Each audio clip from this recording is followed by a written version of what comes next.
Дүйнөлүк мухит.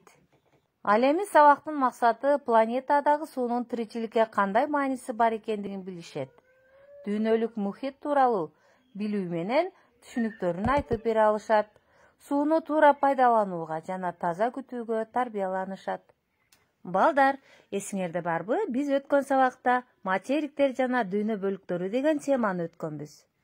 Анда эсиңерде болсо айткылачы, канча материк бар эле? Туура, 6 материк бар. Алар Евразия, Африка, Түндүк Америка, Түштүк Америка, Антарктида жана Австралия. Азаматсыңар балдар. Демек биздин планета абдан кооз, сулуу жана кайталангыс. Анын эң башкы айырмачылыгы тиричиликтин планетасы болгонунда. Эмне үчүн жер кооз? Биздин күн планетасындагы планеталардан айырмаланып, жерде суу, атмосферасында кычкылтек бар. Ушулардын натыйжасында жерде жашоо орун алган. Биздин планетанын көп бөлүгү суу мейкиндиги менен курчалган. Ал дүйнөлүк мухит. Материктер менен аралдар дүйнөлүк мухитти өзүнчө бөлүктөргө бөлөт. Булардын ичинде эң чоң мухиттер Тынч, Атлантика, Инди, Түндүк жана Түштүк муз мухиттери. Баарынан чоңу жана тереңи Тынч мухити. Ал эми кичинеси Түндүк муз мухити. Кыргызстанга баарынан жакыны Инди мухити болуп эсептелет. Күн сайын кечинде дүйнөлүк мухиттердин суусу көтөрүлүп, кургак жерлердин кайсы бир бөлүктөрүн каптап калат. Эртең менен жээктерди бошотуп, кайра тартылып кетет. Деңиздер менен көлдөрдө да суу ташкындап, кайра тартылып турат. Мындай кубулуштун себеби айдын тартылуу күчү. Аралдар аркылуу бөлүнгөн мухиттердин бөлүктөрү деңиз деп аталат.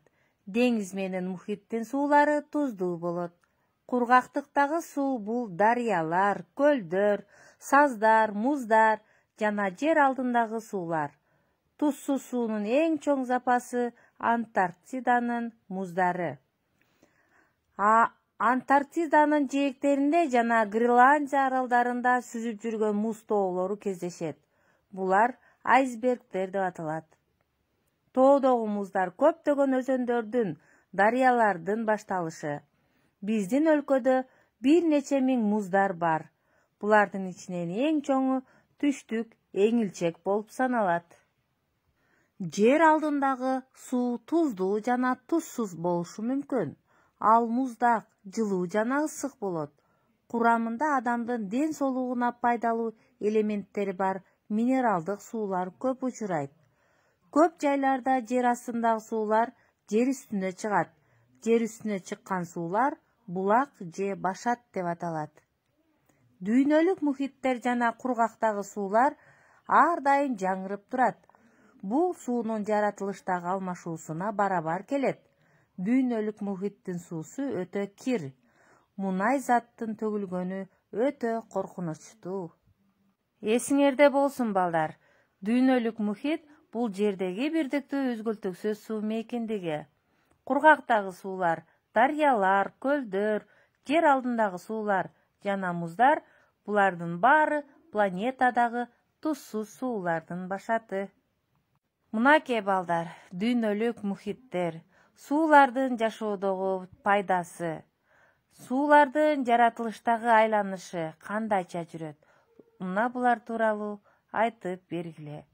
Андан сырткары үйгө тапшырма балдар, төмөнкү сөздөргө түшүнүктөрүңөрдү толуктап, аныктама түзүп дептерибизге жазасыңар. Гидросфера, дүйнөлүк океан, айсберг, булак. Булар силер үчүн эмнелер? Түшүнүңөрдү жазып дептериңерге толуктайсыңар.